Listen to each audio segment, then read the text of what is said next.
I never believed a house could be afraid, until I inherited one. The letter arrived without warning. A lawyer informed me that a distant relative I barely remembered had died. His final wish was simple. The house now belonged to me. I had never visited it. I had never even heard its name. But a week later, I was standing in front of it. It stood alone at the edge of an old forest. The trees around it looked twisted. Even in daylight, the place felt darker than it should. The windows reflected nothing. No birds landed on the roof. No wind touched the tall, dead grass. The silence felt unnatural. The front gate hung open. It creaked slowly as I walked through. The house looked abandoned, but it didn't feel empty. It felt like something was waiting. The front door opened with surprising ease. Dust covered every floor. Old furniture remained exactly where someone had left it years ago. A grandfather clock stood in the entrance hall. Its hands had stopped at exactly 3:17. No matter how many times I moved them, they always returned to that time. I laughed it off. Old houses had strange problems. That was normal. At least, that was what I kept telling myself. The lawyer had left one envelope on the dining room table. My name was written across the front. Inside was only one key and one sentence. Never open the door at the end of the upstairs hallway. Nothing else. No explanation, no signature. I smiled. It sounded like a bad horror movie. Curiosity immediately replaced caution. I climbed the staircase. Every step echoed through the empty house. Portraits covered the walls. Every face had been scratched away. Someone had carefully destroyed every photograph. Except one. An old man stared directly toward the camera. His eyes looked terrified. On the back of the frame, someone had written 4 words. He opened the door. I suddenly felt colder. At the end of the hallway stood a single black wooden door. Unlike everything else inside the house, it looked untouched. No dust, no cracks, no signs of age. A heavy iron lock held it shut. I tried the key. It didn't fit. The key belonged somewhere else. As I turned away, something happened. A soft knock came from the other side. 3 slow knocks. Then silence. I froze. Maybe old pipes. Maybe wood expanding. I waited. Another 3 knocks. This time they were louder. I stepped backward. Every instinct told me someone was inside. But that was impossible. The house had been empty for years. I forced myself downstairs. That night, I decided to sleep in the living room. The storm outside grew stronger. Rain slammed against the windows. Around midnight, I heard footsteps upstairs. Slow, heavy, one step at a time. Walking across the hallway, then stopping. Directly above me, I held my breath. The footsteps remained still, as if someone was standing over the forbidden door, listening, waiting. Then came the sound that changed everything. The doorknob upstairs slowly began to turn. Not once, again, and again, as though something inside was trying to get out. I wanted to run. Instead, I grabbed a flashlight. I climbed the stairs. The hallway was empty. The black door stood exactly where I had left it, silent, motionless. Then I noticed something impossible. The iron lock hanging from the door was swinging gently, as if someone had touched it only seconds earlier. When I pointed my flashlight toward the floor, fresh, wet footprints stretched away from the forbidden door, leading directly toward me. I didn't move. The wet footprints stopped only a few feet away. There was no person, no sound, nothing standing in front of me. I slowly pointed the flashlight higher. The hallway was empty. I looked back at the floor. The footprints were gone, every single one, as if they had never existed. I told myself I was tired. The long drive, the storm, the strange house. My mind had to be playing tricks on me. I returned downstairs. Sleep never came. Every creak made me sit up. Every shadow looked alive. At exactly 3:17, the grandfather clock began to tick. 1 second, then another. It had been broken all day. Now it moved perfectly. 3 loud chimes echoed through the house. Then it stopped again. The hands froze, still pointing to 3:17. The next morning, sunlight made everything seem normal. I searched every room. No signs that anyone had entered. No broken windows. No open doors. No footprints. The fear of the night slowly faded, until I walked into the kitchen. A clean white plate sat on the table. Someone had placed a slice of fresh bread on it, still warm. I hadn't cooked. I hadn't left the house. I threw the bread into the trash. Minutes later, the plate was empty. The bread had disappeared. That afternoon, I explored the property. Behind the house stood an old stone well. It had been sealed with thick iron chains. Carved into the stone were dozens of names. Every name had a date beside it. Each date matched the death of a former owner. The final name belonged to my relative. There was no date after mine. Yet, a voice interrupted my thoughts. You shouldn't stay here. An elderly woman stood near the broken fence. She refused to step onto the property. Her hands trembled. Leave before it learns your face. I asked what she meant. She simply shook her head. When the door starts calling your name, don't answer. Before I could ask another question, she walked away. She never looked back. That evening, the electricity failed. The entire house fell into darkness. I lit several candles. Their flames burned with strange blue light. Every room felt colder. The temperature dropped so quickly that I could see my own breath. Then, someone whispered, very softly, almost too quietly to hear, my name. Right behind me. I spun around. Nobody. Again. My name. This time from upstairs. The whisper sounded familiar. It sounded like my mother's voice. She had died years ago. I climbed the stairs before I realized what I was doing. The whisper continued. Gentle, calm, inviting. It came from behind the forbidden door. My son. The words nearly broke me. I hadn't heard her voice since the funeral. Tears filled my eyes. Every part of me wanted to believe, wanted to hear her again. My hand reached toward the lock. Just before my fingers touched it, another voice shouted from downstairs. Don't. The whisper stopped instantly. I ran back down. The house was empty. No one stood inside. The front door remained locked. The single word had vanished into silence. When I returned upstairs, something had changed. The black door was no longer completely closed. A gap no wider than a finger separated it from the frame. Darkness waited inside, a darkness deeper than the night around it. Then one pale eye slowly appeared in the opening. It stared directly at me. It didn't blink. It didn't move. It only watched. I couldn't breathe. I slammed the door shut. The entire house shook. A scream echoed from the other side. Not angry, not human, but almost relieved. The lock clicked back into place by itself. Then the whisper returned. Soft enough that only I could hear it. You almost let me out. I didn't sleep after that. Every time I closed my eyes, I saw the pale eye staring through the crack. Morning finally came. The house looked ordinary again. That almost made it worse. I needed answers. I drove into the nearby town. It was small, quiet, almost forgotten. The streets were empty. People watched me through their windows. When I entered the local diner, every conversation stopped. Dozens of eyes turned toward me. Then someone noticed the address written on the envelope I was carrying. The room fell completely silent. An old man stood up. You live in that house? I nodded. His face turned pale. He placed money on the counter and walked out without another word. One by one, everyone else followed. Within a minute, the diner was empty. Only the waitress remained. She looked frightened. You should leave before sunset. I asked her about the house. She hesitated. Then she quietly said, nobody who owns that place ever really leaves. Before I could ask another question, she disappeared into the kitchen. She never came back. I spent the afternoon at the town library. The librarian looked uncomfortable when I mentioned the house, but after a long silence, she unlocked a small storage room beneath the building. Dust covered everything inside. Old newspapers were stacked in broken wooden shelves. Every article told the same story. A new owner arrived.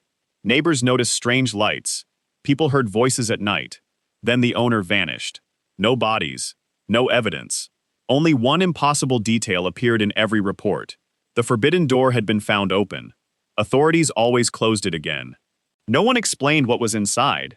One article caught my attention. It was nearly 70 years old.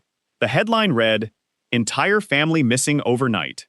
According to the report, a husband, a wife, and their young daughter disappeared without taking a single possession. Police searched every room.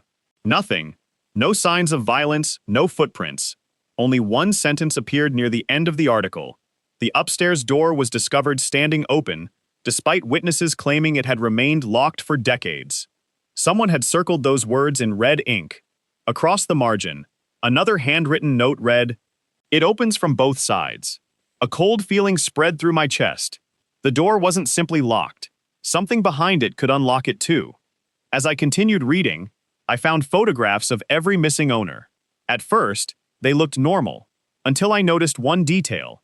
Every person had the exact same expression. Eyes wide, mouth slightly open, as if each had seen the same impossible thing moments before disappearing. Then I found the oldest record. It wasn't a newspaper. It was a handwritten journal, dated more than 100 years earlier. The final page contained only 3 short sentences. It learned my voice. It learned my face. I fear it will soon become me. The remaining pages had been ripped out. Someone didn't want the story finished. As evening approached, I returned to the house. The front door was already open. I knew I had locked it. Every light inside was on. I stepped carefully into the hallway. The grandfather clock was ticking again. Its hands pointed to 3:17. Even though the sun had not yet set, then I heard laughter. A child was laughing upstairs. Oft, happy, completely out of place. I followed the sound. It led me toward the forbidden door. The laughter stopped. Something slid slowly beneath the gap. It was an old black and white photograph. My hands trembled as I picked it up. The picture showed the missing family from the newspaper. The husband, the wife, the little girl. All 3 were smiling, standing in front of the forbidden door. But there was one detail that had never appeared in the newspaper. A 4th person stood behind them, tall, completely covered in shadow, with one pale hand resting gently on the little girl's shoulder. I turned the photograph over. Written in faded ink were 6 words. We thought it was father. I stared at the words for a long time. We thought it was father. The sentence didn't make sense, until I looked closer at the photograph. The man standing beside the little girl wasn't looking at the camera. He was staring at the shadow behind him. His smile didn't reach his eyes. It looked forced, like someone had told him not to move. I slipped the photograph into my pocket. For the first time, I wanted to leave the house. I packed a small bag. I grabbed my car keys. I walked outside. The car was gone. Not stolen. Gone. The driveway was empty. There were no tire tracks. No broken gate. Nothing. My phone had no signal. The landline inside the house was dead. I was trapped. That night, I searched every room again. There had to be something the previous owners had missed. Hours passed. Then I noticed scratches on the attic floor. They formed a straight line beneath an old wooden cabinet. I pushed it aside. A small trapdoor appeared. It had no lock, only a rusted iron handle. Inside was a narrow staircase leading down, not into the house, but into the walls. The air was cold. The smell of damp wood filled the passage. I switched on my flashlight. Someone had built a hidden room. Tiny, windowless. Every wall was covered with notes. Thousands of them. The same warning repeated again and again. Do not answer the voice. Do not trust familiar faces. Never let it know your fear. In the center of the room stood a wooden desk. A leather journal rested on top. The first page read, "If you are reading this, I have already failed." The journal belonged to my relative, the man who had left me the house. His handwriting grew more desperate with every page. At first, he described strange noises, then whispers, then impossible things. He wrote that the house changed every night. Rooms became longer. Doors appeared where walls had been. Mirrors reflected people who weren't there. Then came the entry that made my blood run cold. I saw my wife downstairs making tea, but she died 12 years ago. She smiled. She knew things only my wife could know, but she cast no reflection. I almost followed her upstairs. The next page had only one sentence. It doesn't create ghosts. It creates copies.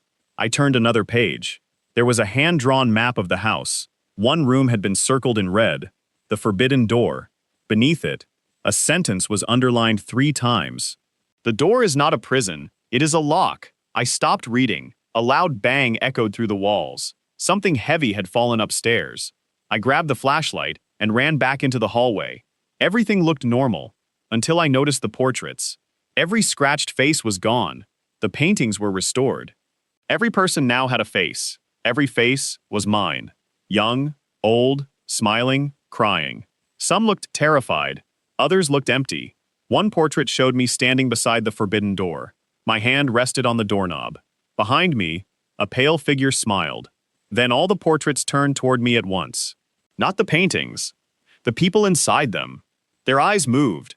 Their heads slowly followed me as I backed away. Then, from behind the forbidden door, someone knocked. 3 slow knocks. A pause. Then 3 more. This time, a voice spoke. It sounded exactly like mine. "I know what's in the journal."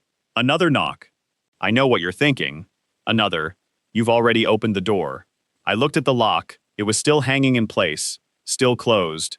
The voice laughed softly, then whispered one final sentence. "No, you just don't remember doing it." I stood frozen. My own voice echoed from behind the door. Every word matched my tone, my breathing, even the slight pause before each sentence. It was impossible. I picked up the journal again. My hands shook so badly I almost dropped it. The next page had only one line. "If it sounds like you, it has already been listening for a long time." A chill ran through my body. How long had it been listening? Since I arrived? Or long before that? Outside, thunder rolled across the forest. The lights flickered. The hallway became darker. Then, the grandfather clock struck. 1, 2, 3. It stopped at exactly 3:17. Every light in the house went out. Only the lightning outside illuminated the hallway. For a split second, I saw someone standing beside the forbidden door, tall, perfectly still. When the lightning flashed again, the figure was gone. Then came another sound. The lock. It clicked. Once. Slowly. By itself. I stared at it. The iron lock hadn't fallen. It had unlocked. The door moved. Just a few inches. A thin line of darkness appeared. It wasn't normal darkness. It swallowed the flashlight beam completely. I stepped closer. Every instinct told me to run. Instead, I looked through the opening. There was no room, no walls, no floor I could recognize. Beyond the doorway stretched a narrow hallway that seemed to continue forever. It was lined with ancient wooden doors. Hundreds of them, maybe thousands. Each one carried a different number. Some were open. Most were closed. The corridor shouldn't have fit inside the house. It was impossible. A cold wind drifted through the gap. It carried whispers, dozens of voices. Some cried, some laughed. Some begged for help. One whispered my name, then another, then all of them. The whispers blended into a single sentence. "Come home." Far down the endless corridor, a figure appeared. Too far away to see clearly. It wasn't walking. It was simply closer. Every time lightning flashed, the figure stood nearer, without taking a single step. Flash. Still distant. Flash. Halfway down the corridor. Flash. Only a few doors away. My heart pounded. The figure finally stopped. Its face remained hidden in shadow. Then it slowly raised one hand. Not to wave, to point. Behind me. I turned instantly. The hallway outside the door was empty. When I looked back, the figure was gone. Instead, another person stood in the corridor. Someone I recognized immediately. It was me. Wearing the same clothes, holding the same flashlight, even the same frightened expression. My double smiled. I didn't. Then it slowly raised one finger to its lips, as if asking me to stay quiet. Behind my double, a massive shadow rose from the darkness. It was too large to fit through the corridor. Its shape kept changing. Too many arms, too many faces, too many eyes opening and closing beneath its skin. My double never looked back. It simply kept smiling. Then it whispered, without moving its lips, "It knows you're watching." The shadow suddenly stopped moving. Every eye turned toward me. At the same moment, the door slammed shut with enough force to shake the entire house. The iron lock snapped back into place. Silence filled the hallway. I stumbled backward, trying to catch my breath. Then I noticed something lying on the floor. It hadn't been there before. A small brass key. Old. Cold. Its handle was carved with a single word. 317. I picked up the brass key. It was freezing cold. So cold it almost burned my skin. The number 317 was carved into its handle. The same number the grandfather clock always showed. The same time everything seemed to change. I searched the house for a matching lock. Every door, every drawer, every cabinet, nothing. The key fit nowhere. As night fell, the house became unnaturally quiet. Even the wind outside had disappeared. It was as if the entire world had stopped breathing. Then, someone knocked on the front door. 3 slow knocks. I looked through the window. A police officer stood outside. Relief washed over me. I rushed to the door. Before opening it, I remembered the journal. Do not trust familiar faces. I looked through the peephole again. The officer hadn't moved. He smiled. It was too perfect. Too wide. He raised one hand. Not to wave. To scratch the wood around the peephole, very slowly. His fingernails left deep marks in the door. Then he spoke. I know you're in there. His voice sounded normal, calm, friendly. I just want to help. I stayed silent. His smile grew wider, much wider, far wider than a human mouth should. His jaw stretched with a wet cracking sound. Then he laughed. Not like a man, like dozens of voices speaking together. I stepped away from the door. The knocking stopped instantly. When I looked again, the porch was empty. Only 3 deep scratches remained on the wood. Just after midnight, the house changed. The hallway became longer.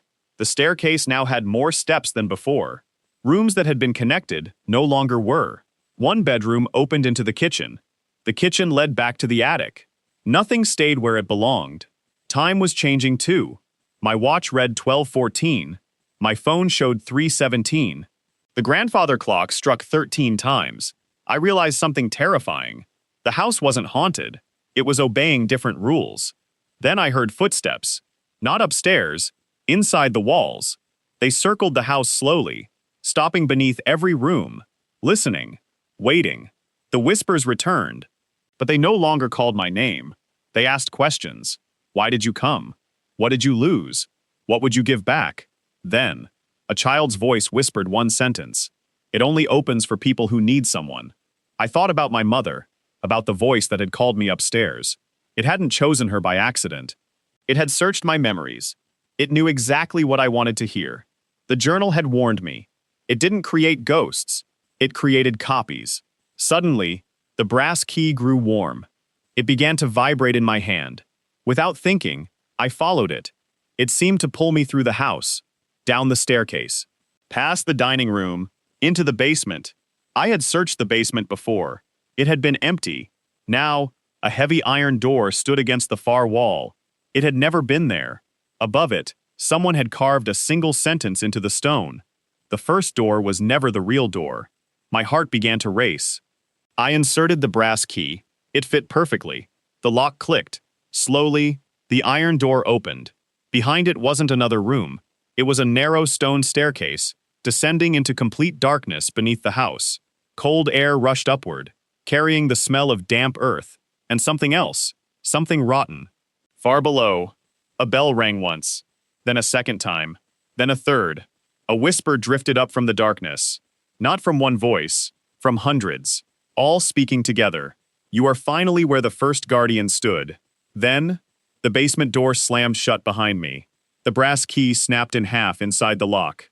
The only light went out, and footsteps began climbing the stairs toward me. Darkness swallowed everything. I couldn't even see my own hands. Only the sound remained. Footsteps, slow, steady, climbing toward me. One step at a time. I pressed myself against the cold stone wall. The air smelled damp, ancient, like the earth had never been disturbed. The footsteps stopped. Silence. Then, a match flared to life. An old lantern stood on the floor beside me. It hadn't been there before. Its flame burned with an unnatural blue light. There was no one holding it. I picked it up. The footsteps were gone. The staircase stretched downward into darkness. I had only one choice. I kept walking. The deeper I went, the older the tunnel became. Stone blocks replaced concrete. Ancient symbols covered the walls. Some had been scratched away. Others were fresh, as if someone had carved them only hours ago. Finally, the staircase ended. I entered a vast underground chamber. It was enormous, far larger than the house above. Massive stone pillars disappeared into darkness. Chains as thick as tree trunks hung from the ceiling. Most had snapped. Only one remained intact.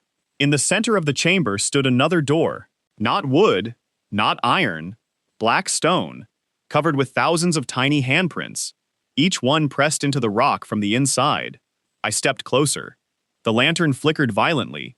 Something was carved into the floor, a circle of names. Every owner of the house, including my relative. The final space was empty, waiting. Beside the circle lay another journal. Its pages were centuries old. The first line read, "We did not build the house. We built it around the door." I turned the page. Long ago, workers digging beneath the hill discovered an impossible passage. It had no end. People entered. None returned unchanged.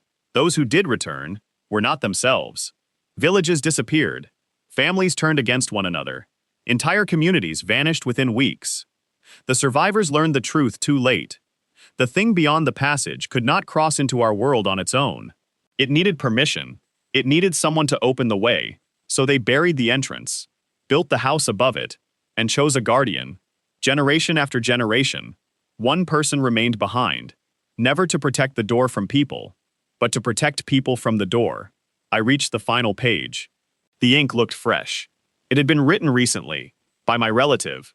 If you are reading this, I am already gone. It finally learned my face. I locked myself inside. Whatever comes out. It isn't me. A cold breeze swept through the chamber. The lantern nearly went out. Then, a familiar voice echoed through the darkness. "You're too late." It was my relative. I turned toward the sound. He stood at the edge of the chamber, exactly as I remembered him from old photographs. He smiled sadly. "I've been waiting for you." I took a step toward him. He didn't move. The lantern's blue flame suddenly turned red. I remembered the journal. "Do not trust familiar faces." I stopped. My relative sighed. "You remembered." His smile slowly widened. His skin began to crack. Tiny black lines spread across his face. His eyes became completely white. Then he spoke again. This time, dozens of voices came from the same mouth. "We almost had you." The chamber shook violently. The great black stone door trembled. A deep crack spread across its surface. From the other side, something knocked. Once, twice, 3 times. The final chain snapped. The entire chamber fell silent. Then, the stone door slowly began to open by itself. The stone door opened only a few inches. That was enough. A freezing wind exploded into the chamber. The lantern went out. Darkness swallowed everything. Then, one by one, small lights appeared beyond the doorway. Not stars. Eyes. Hundreds of them. Watching. Waiting. I backed away. The chamber floor began to shake. The ancient stone walls groaned. Dust rained from the ceiling. The door continued to open, slowly, patiently, as if it knew there was no reason to hurry. A whisper drifted through the opening. "You came willingly." The voice belonged to no one. And everyone. It sounded like every person I had ever known. My mother, my father, friends, teachers, strangers. Their voices blended into one. "We've been waiting." I covered my ears. The whispers only grew louder. The lantern suddenly reignited by itself. Its blue flame pointed toward the doorway. Not away from it, toward it, as if it wanted me to enter. I looked behind me. The staircase had disappeared. There was no path back, only solid stone. I was trapped. The only way left was forward. I stepped through the doorway. The moment my foot crossed the threshold, the chamber vanished. I stood inside the endless corridor, the same impossible hallway I had glimpsed before. Thousands of wooden doors stretched into the distance. Each one carried a number. Some numbers were faded. Others looked freshly carved. A few doors stood open. Inside them, I caught impossible scenes. A little girl crying in a bedroom. An old man staring into a mirror. A soldier walking through heavy snow. A family eating dinner. None of them noticed me. It was as though every door opened into another life. Another place. Another time. I continued forward. The corridor seemed alive. The walls breathed. The floor pulsed beneath my feet. Every few seconds, the numbers on the doors changed. 317 became 102. 102 became 911. 911 became 1. Nothing stayed the same. Then I noticed something disturbing. One door had my name carved into it. Fresh, deep, as though someone had finished carving it only moments earlier. My hand moved toward the handle. Before I could touch it, someone grabbed my wrist. I spun around. A young woman stood behind me. She looked exhausted. Her clothes were torn. Her face was pale. "I've been here for 23 years, she whispered. "Don't open your door." I asked who she was. She looked at me in confusion. "I don't remember anymore." She pointed farther down the corridor. That's what it does. It takes your memories first, then your name, then your face. I looked back at the door with my name. The carving was changing. Letter by letter, my name was disappearing. Another name was replacing it. The name of my relative. The woman stepped backward, her eyes filled with terror. Don't let it see you. Before I could ask what she meant, every lantern along the corridor went out. Complete darkness. Then, heavy footsteps echoed somewhere ahead. Not walking, dragging, slowly getting closer. A deep breathing sound filled the hallway. The woman covered her mouth. She was shaking. It's awake, she whispered. Far ahead, a massive silhouette emerged from the darkness. It was taller than the corridor itself. Its body constantly shifted. Faces pushed through its skin. Hands reached out from its chest. Eyes opened across its shoulders. Every face belonged to someone different. Every eye was staring directly at me. Then, all of them smiled. The creature spoke with 1,000 voices. We finally found the original. It took one slow step forward. Every door in the endless corridor swung open at the same time, and from every doorway, someone who looked exactly like me stepped into the hall. The corridor filled with copies of me. Hundreds, then thousands. Everyone wore my face. Everyone breathed. Everyone watched. None of them blinked. I stepped backward. They stepped forward. At exactly the same moment, like reflections in a broken mirror, the creature stood behind them. Its countless eyes never left me. Then every copy smiled. One of them spoke. I've been waiting the longest. Another laughed. You don't even know which one you are. A third whispered. You've already forgotten. My heart pounded. I looked at my hands. For one terrifying second, I couldn't remember the scar on my left thumb. I knew it should be there, but I couldn't remember how I got it. The woman grabbed my arm. It's starting. You have to keep remembering. She closed her eyes. My brother, my birthday, my home. She repeated them again and again, like a prayer. I do it every day. If I stop, I disappear. I tried the same. My mother's name, my childhood home, the first bicycle I owned. The memories felt distant, like they belonged to someone else. One of the copies stepped closer. I remember them better than you. He described my childhood bedroom, the wallpaper, the broken window, the old music box my mother kept on the shelf. Details I hadn't thought about for years. He was right. He remembered everything, better than I did. The copy smiled, because I took them. Suddenly, the corridor changed. Every open doorway showed the same room, the upstairs hallway of the house, the forbidden wooden door, standing closed. Then another figure appeared. My relative. The real one. Older, weak. His clothes were torn. He looked exhausted. Unlike the copy in the underground chamber, this man was afraid. He reached through one of the doorways. You have to listen. It never leaves. It sends something else. I stepped toward him. The copies didn't move. They simply watched. My relative continued. Every owner believed the creature wanted to escape. We were wrong. It never crosses. It replaces.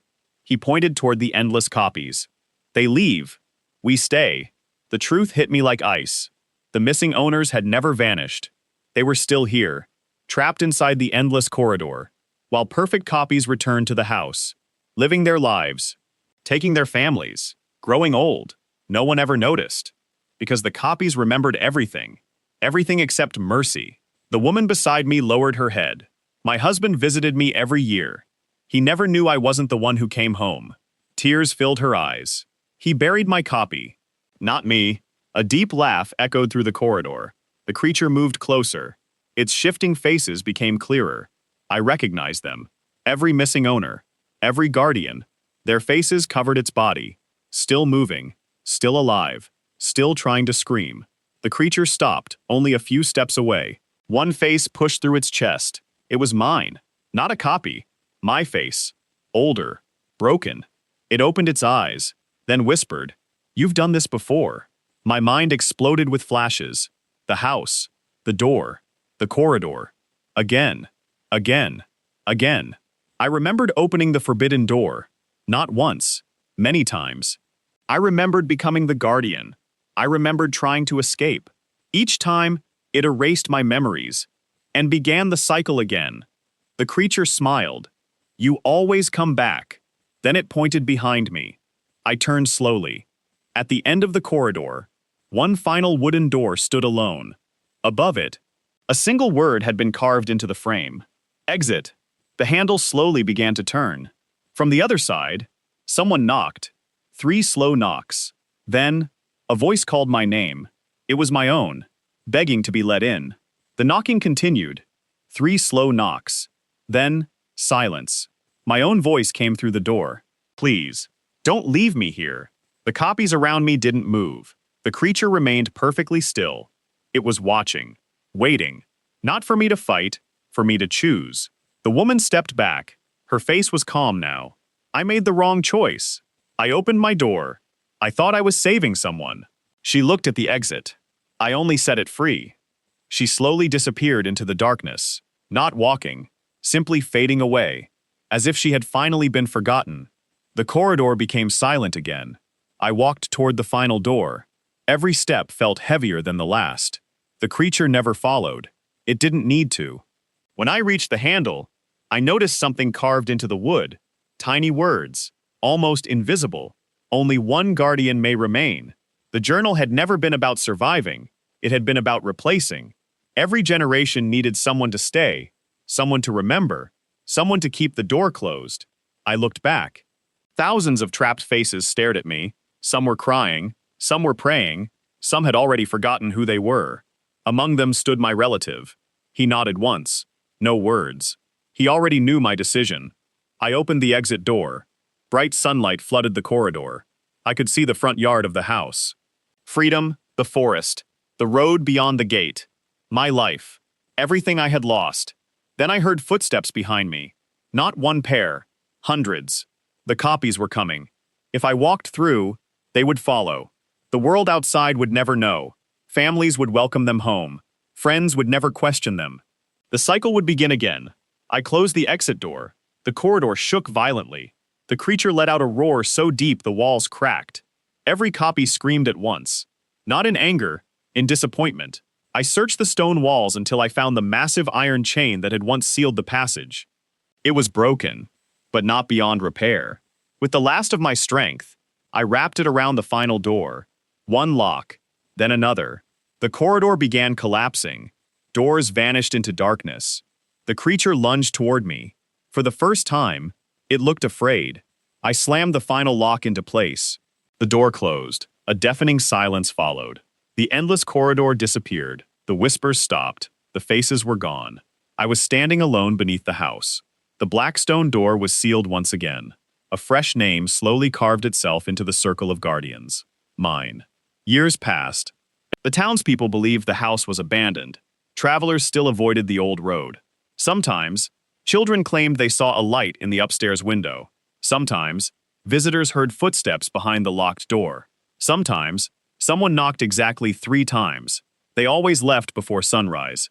That was enough, because my job was never to destroy what lived beyond the door, only to make sure no one ever opened it again. But every story has one last secret. Many years later, a young lawyer arrived at the house. He carried an envelope. Inside was a single key and one sentence. Never open the door at the end of the upstairs hallway.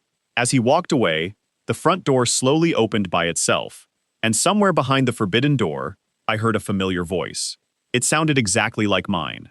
It whispered, "Thank you for bringing me the next guardian."